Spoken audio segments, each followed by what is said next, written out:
मैं संगम Pandey Paramount intermediate college की तरफ से ऑनलाइन क्लास में आप सभी का स्वागत है।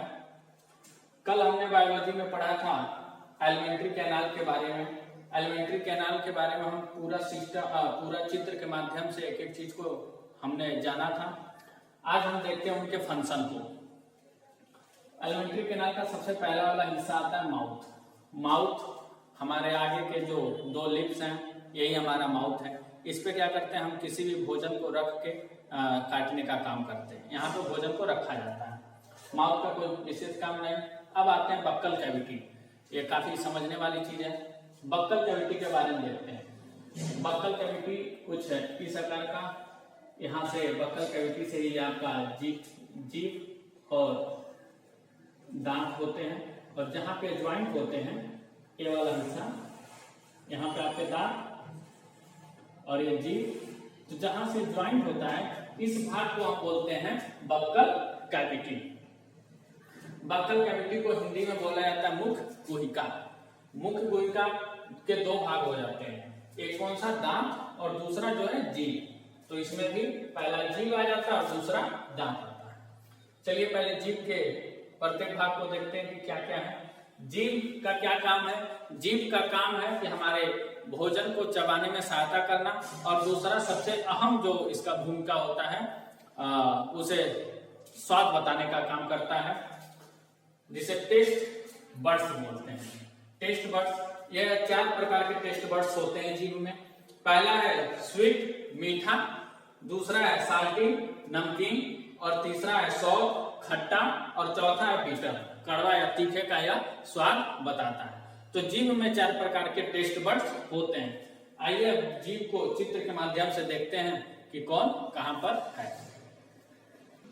चित्र के माध्यम से हम देखते हैं कि अपने जीवा में, मतलब टंग में, जीभ में कौन से बड्स कहां कहां पर। यह जीभ है। जीभ का जो सबसे आगे का हिस्सा, मतलब सामने का जो हिस्सा सामने होता है, वहां पर कुछ इस आकार का होता है, और आगे के बड्स में यहाँ पे यह स्वीट बताता है, मतलब मीठा का स्वाद यह बताता है।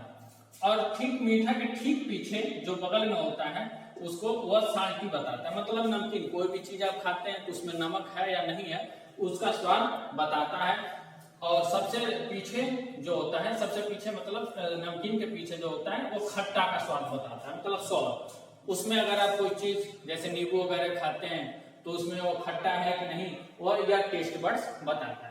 और जीभ के जो सबसे अंतिम, सबसे पीछे का जो हिस्सा होता है वह हमें तीखे का स्वाद बताता है।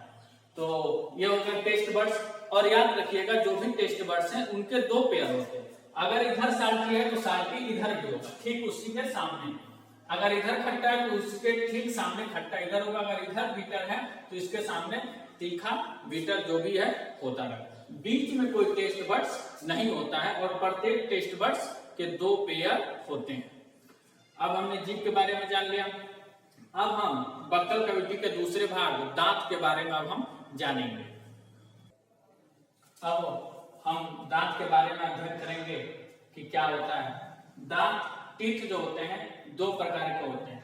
पहला हेटेरोडोंट और दूसरा जो होता है डाइफायोडोंट। तो हेटेरोडोंट और डाइफायोडोंट, इसको हिंदी में बोला जाता है हेटेरोडोंट को विषम दंती, और डाइफायोडोंट को बोलता है द्विवार दंती। विषम दंती को हम पहले देखते हैं, द्विवार दंती को हम बाद में देखेंगे। विषम दंती इसलिए इसे विषम कहा जाता है, मतलब एक समान नहीं होते हैं। जैसे अगर आप देखेंगे शेर का दांत अलग टाइप का होता है, अगर आप देखेंगे मेढक का दांत अलग तरीके का होता है, लेकिन सब में कहीं ना कहीं यही 4 दांत होते हैं। मनुष्य में ये 4 दांत होते हैं। शेर में जो कैनाइन है वो ज्यादा होता है। आदमी में इंसीजर ज्यादा होते हैं, प्रीमोलर ज्यादा, मोलर ज्यादा होते हैं। आइए देखते हैं। तो यह विषम दंती 4 प्रकार के होते हैं। पहला कृंतक, दूसरा रत्नम, तीसरा अग्रचौड़ा। इंग्लिश में इंसीजर, कैनाइन, प्रीमोलर और मोलर कहा जाता है। अब इनके काम को देखते हैं। इंसीजर दांत मनुष्य के मुंह में जो सामने के 4 दांत होते हैं, चौड़े चौड़े बड़े बड़े, उन्हें हम इंसीजर कहते हैं। इंसीजर का काम क्या होता है? काटने का काम करते हैं। दूसरे नंबर पे आता है कैनाइन। को रदनक कहा जाता है।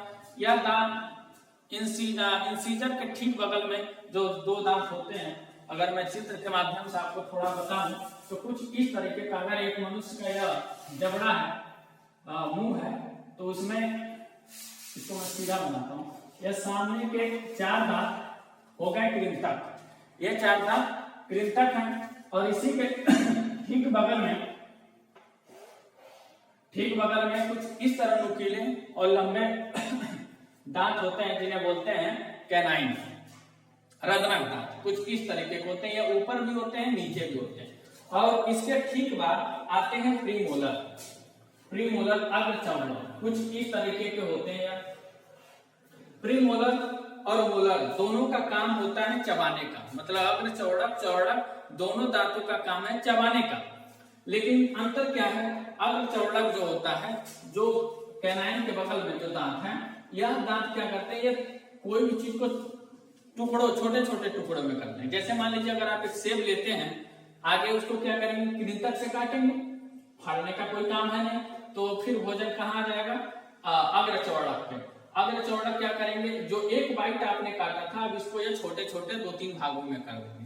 फिर उसके बाद से ये दांत, फिर वो भोजन आएगा मोलर पर। कुछ है इस आकार के मोलर काफी चौड़े होते हैं, डबल पेयर होते हैं इनमें। तो फिर आएगा चौड़क पे। चौड़क क्या करता है कि उस भोजन को काफी बारीक छोटे छोटे एकदम महीन टुकड़ों में कर देता है, ताकि वो भोजन में सुविधा प्राप्त करे, काफी सुटेबल हो जाता है, फिर भोजन पाचन योग्य हो जाता है।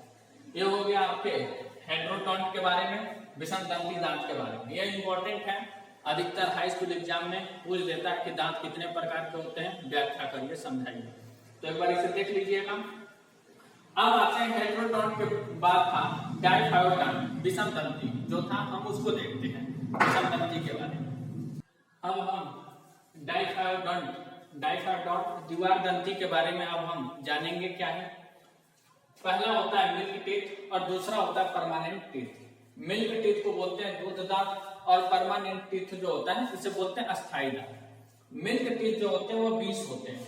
यह मनुष्य के जीवन में 20 दांत ऐसे होते हैं जो 2 बार निकलते हैं।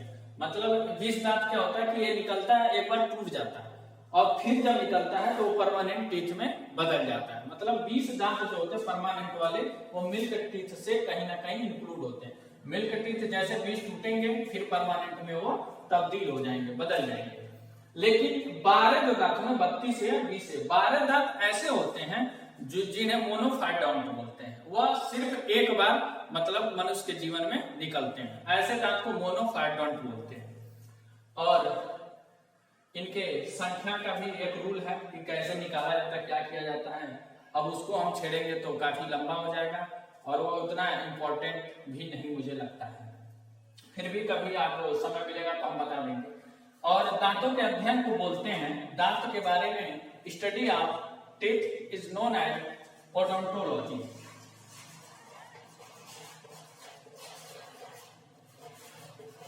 ओडोंटोलॉजी बोलते हैं इन्हें। दांतों के बारे में अध्ययन करने को हम ओडोंटोलॉजी करते हैं।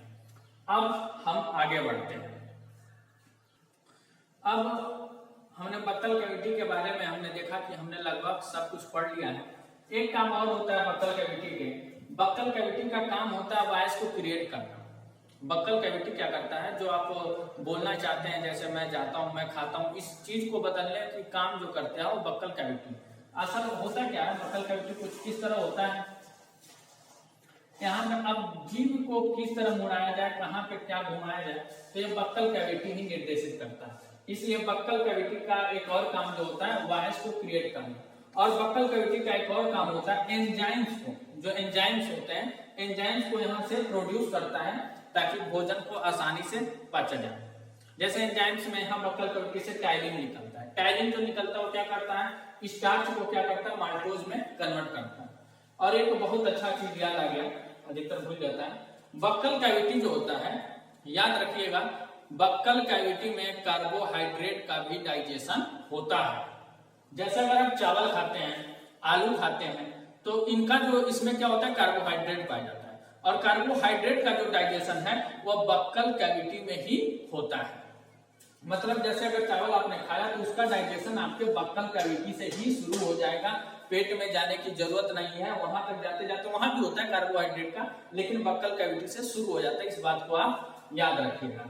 आइए थोड़ा हम जानते हैं एंजाइम्स के बारे में। एंजाइम्स को बायोकैटालिस्ट कहा जाता है। कैटालिस्ट जैसे आपने केमिस्ट्री में पढ़ा होगा, कैटालिस्ट जो होते हैं किसी चीज के रंग को बदल देते हैं। जैसे उन पे परीक्षण किया जाए, उन पे कुछ अम्ल को डाला जाता है कुछ ऐसे, तो वो क्या करते हैं, उनको बदल देते हैं। तो ये भी एंजाइम्स जो होते हैं, ये क्या करते हैं, जैव उत्प्रेरक होते हैं, जिन्हें बायोकैटालिस्ट बोलते हैं। तो एंजाइम्स हो गए। अब हम बात को आगे बढ़ाते हैं। अब भोजन क्या हो, माउथ के बाद बक्कल कैविटी के बाद आता है फायरिंग्स जिसे ग्रसनी बोलते हैं। ग्रसनी के बाद फिर आता है वैसोफाइगस में। वैसोफाइगस में क्या होता है, जिसे भोजन नली, फूड पाइप भी बोला जाता है। भोजन नली के बाद आता है स्टमक में, मतलब यहाँ पे इसका कोई डाइजेशन नहीं है। अब हम पढ़ेंगे स्टमक के बारे में, जो काफी इंपॉर्टेंट है कि पेट में जब भोजन जाता है तो क्या होता है क्या नहीं होता है। आइए उसके बारे में हम अध्ययन करते हैं। अब हम देखेंगे कि भोजन हमारे बक्कल कैविटी, फायरिंग्स और वैसोफेगस के बाद आता है पेट में। पेट मतलब अमाशय इसे बोलते हैं हिंदी में, और इंग्लिश में स्टमक बोलते हैं, हिंदी में अमाशय। अब देखिए जैसे भोजन यहाँ पर आता है, भोजन जैसे अमाशय में आएगा तो अमाशय की जो लेयर होती है यहाँ से HCl प्रोड्यूस करती है। जैसे भोजन पेट में आएगा, यहाँ इसकी दीवारें जो होती हैं, इनकी कोशिकाओं से HCl मतलब हाइड्रोक्लोरिक अम्ल उत्पन्न होने लगता है। हाइड्रोक्लोरिक अम्ल उत्पन्न होने का कारण क्या होने से क्या फायदा होता है कि जितने भी रोगाणु होते हैं, जितने भी पैथोजन होते हैं, उनको मार देता है। मतलब जो भी आप भोजन करते हैं तो हो सके उसमें किसी भी प्रकार का केमिकल हो, जैसे आजकल के जो भी खाद्य पदार्थ आते हैं उसमें जरूर किसी ना किसी प्रकार का केमिकल से ही बना होता है, तो वो उसमें उत्पन्न जितने भी कीटाणु होते हैं, विषाणु होते हैं, उनको वो मारता है। दूसरा काम क्या करता है कि यह एक्टिवेट द एंजाइम्स। यह क्या करते हैं, एंजाइम्स को एक्टिवेट करते हैं। HCl क्या करता है, एंजाइम्स को एक्टिवेट करता है। दूसरी बात, भोजन को जलाता है। भोजन को जलाने से क्या मतलब है, जैसे कि अगर हम HCl के बारे में थोड़ा अगर हम बात करें, तो अगर एक स्ट्रॉन्ग HCl अगर हम लेते हैं, हाथ पे लेते हैं, तो क्या होता है, अगर एक बूंद HCl का स्ट्रॉन्ग HCl हाथ पे लेंगे तो हमारे हाथ को छेद करके नीचे गिर जाएगा, इतना स्ट्रॉन्ग होता है। एक एसिड तो है ही, लेकिन इतना स्ट्रॉन्ग होता है कि उसको हाथ पे हम ले नहीं सकते, लेकिन पेट में उपस्थित है। पेट में उपस्थित होने का क्या मतलब है कि इसका जो pH मान होता है वो कम होता है, इसलिए ये पेट में टिका रहता है। और HCl जो होता है, अगर इसलिए कहा जाता है जब आप भोजन करिए तो पानी मत पिया करिए, मतलब भोजन के कुछ देर बाद आप जल को ग्रहण करिए। होता है कि अगर जैसे भोजन गया पेट में और आपने ठंडा पानी पी लिया तो क्या होता है कि HCl उतना बढ़िया से भोजन में घुल नहीं पाते हैं, और इसलिए आपको क्या होता है कि गैस, नाना प्रकार की बीमारियां उत्पन्न होने लगती हैं।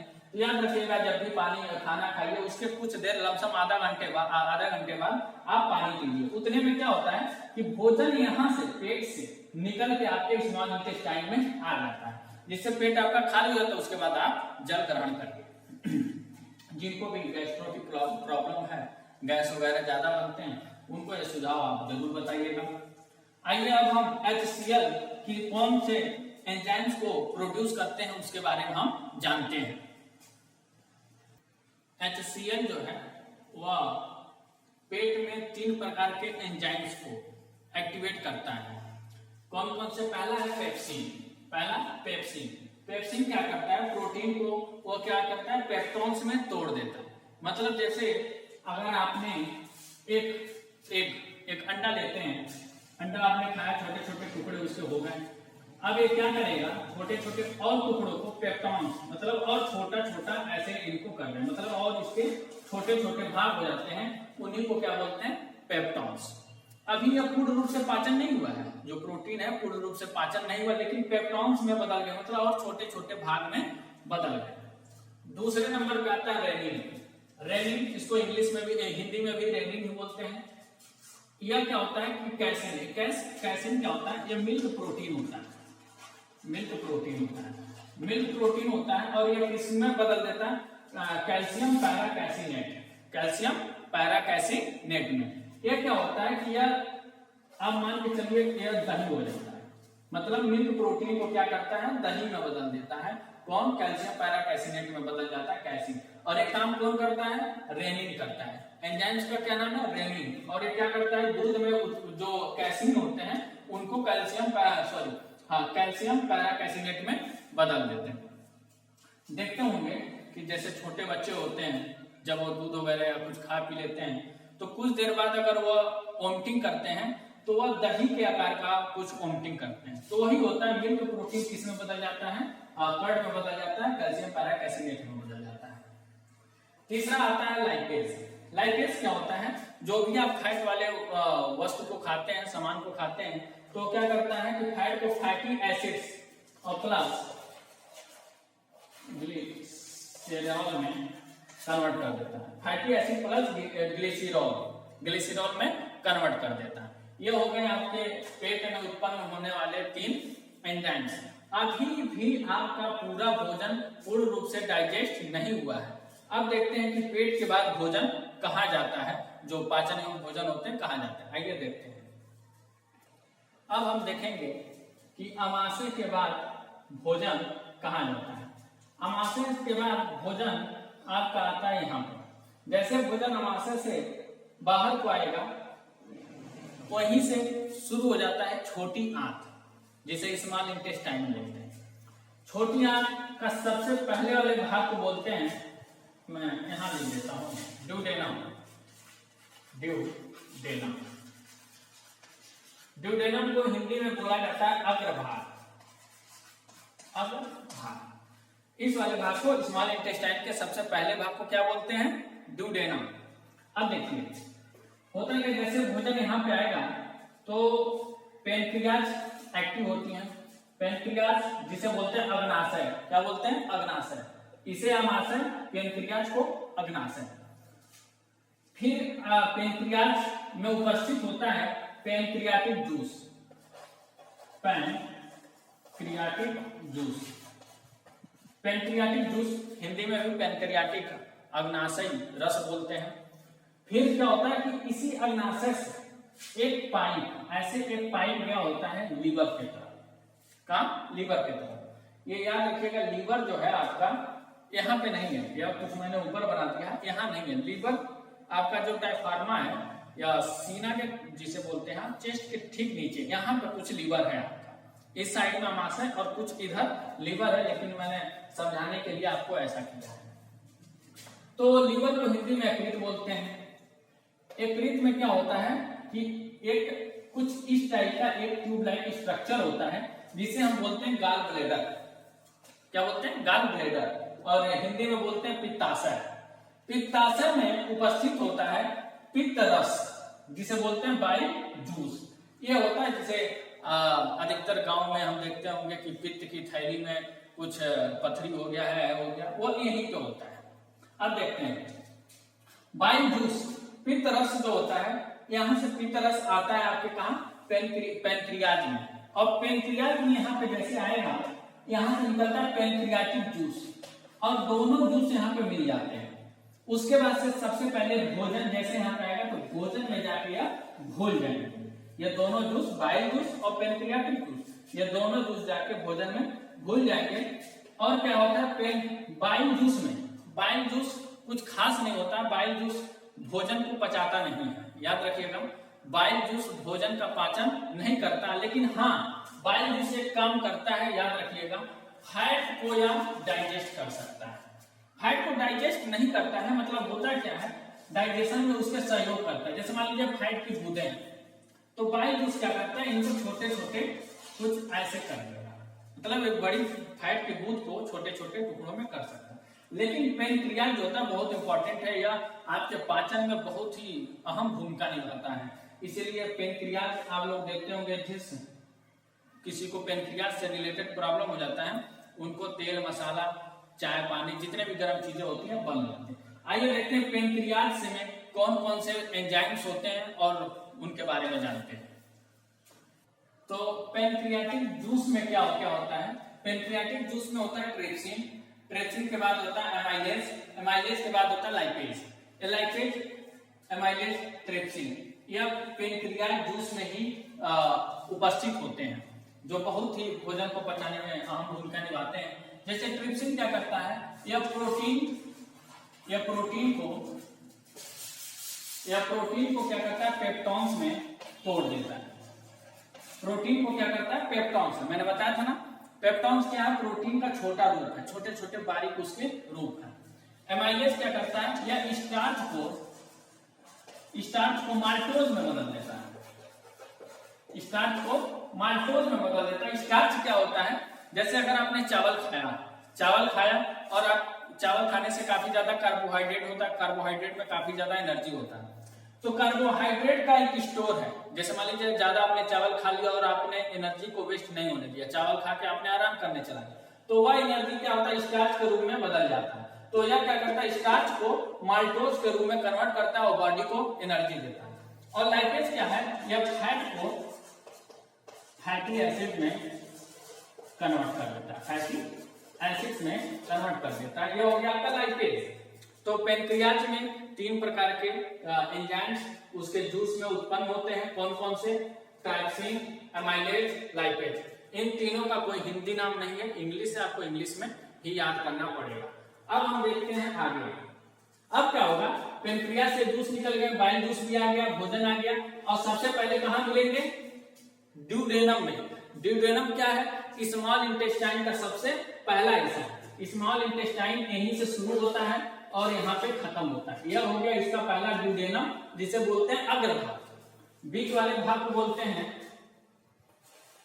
Jejunum, JEJUNUM, jejunum. स्पेलिंग मैंने लिखवाया है, इसको आप देखिएगा। जेजुनम इसको बोलते हैं मध्य भाग।